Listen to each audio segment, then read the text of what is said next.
Van Gogh itu dia sejak lama ingin jadi pendeta. Dia sudah menghasilkan lebih dari 800 lukisan hanya satu yang laku. Apa kita mau seperti itu juga? Ya, kita akan hebat sekali. Kita udah mati dengan tahu. Dan biasanya seperti itu. Mati dulu baru dia terkenal.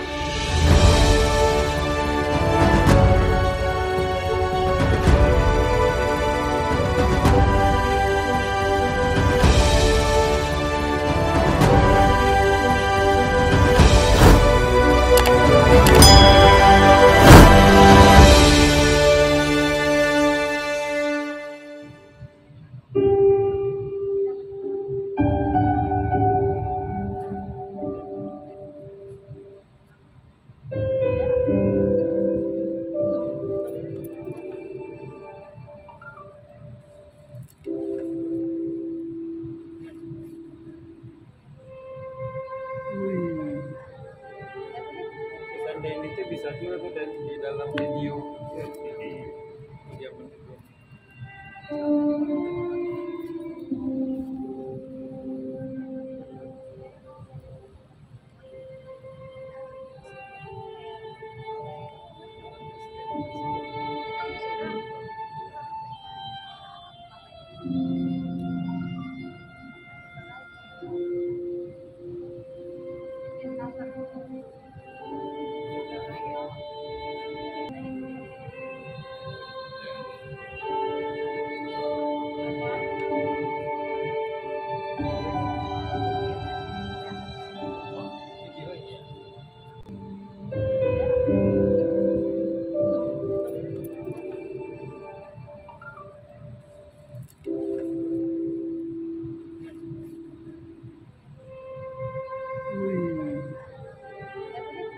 Dan itu bisa juga tuh dan di dalam video dia mendukung.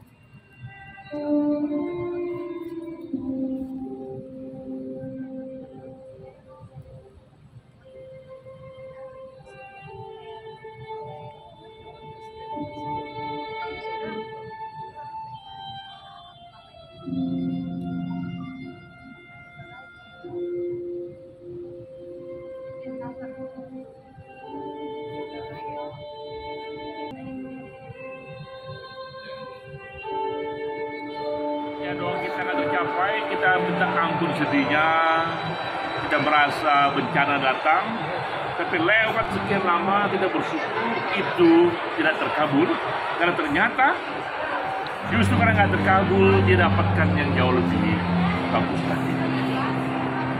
Nah itu terjadi pada Van Gogh. Kalau kita baca sejarah hidupnya itu, Van Gogh itu dia sejak lama ingin jadi pendeta. Dan dia sudah berusaha dan jadi pendeta sempatnya. Tapi ada satu peristiwa yang bikin akhirnya dia dikeluarkan dari pendeta itu. Nah itulah awal dia memilih jalan lain menjadi pelukis. Jadi waktu itu kalau dia sukses jadi sebagai pendeta, kita nggak takut Van Gogh sebagai pelukis itu. Tapi yang menarik dari Van Gogh ini adalah daya tahan kesenian.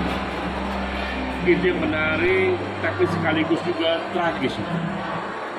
Karena selama hidupnya, dia sudah menghasilkan lebih dari 800 lukisan, tapi semasa hidupnya hanya satu yang laku. Yang laku itu pun juga menurut berita dibeli oleh keluarga dari sahabatnya sendiri.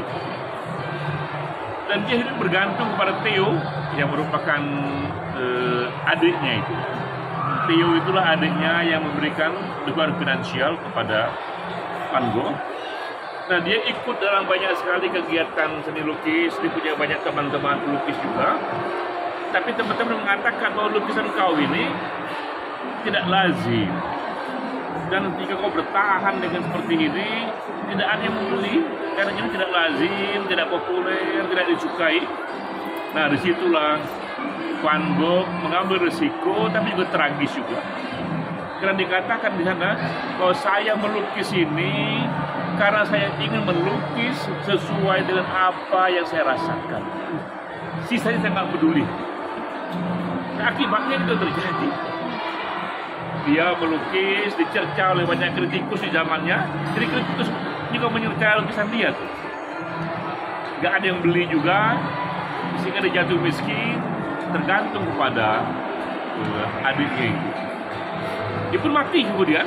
Setelah dia mati, tiba-tiba pelan-pelan itu, nanti kalau bisa nggak laku itu dikumpulkan oleh adiknya Theo itu, dan dibuat pameran secara beruntun, dan meledaknya minta ampun ya.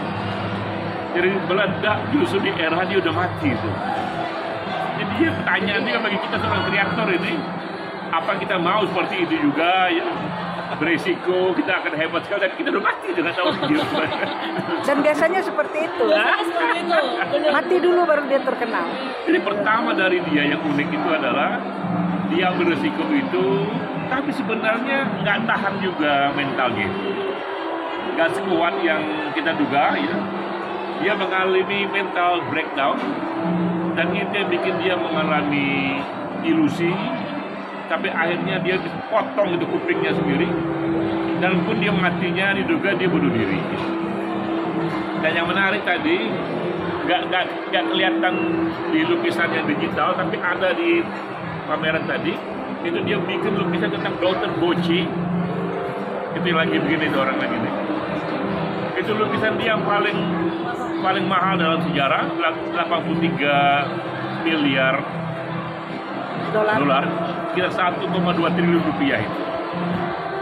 Itu yang paling mahal. Dan Dr. Gaucher itu adalah dokter, psikolog, psikiater yang nemenin dia di minggu-minggu terakhir itu.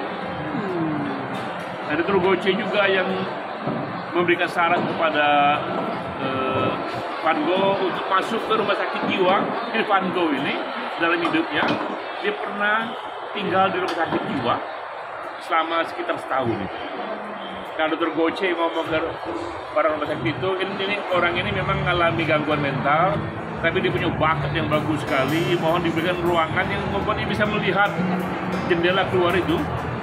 Nah, ada satu lukisan dia yang jadi lagu Starry Starry Night itu. Oh, Starry Starry Night. Itu dari lukisan Van Gogh itu dibikin di rumah sakit jiwa. Dibuka jendela ya, dan ada bintang-bintang bagus sekali itu. Dia lukis itu.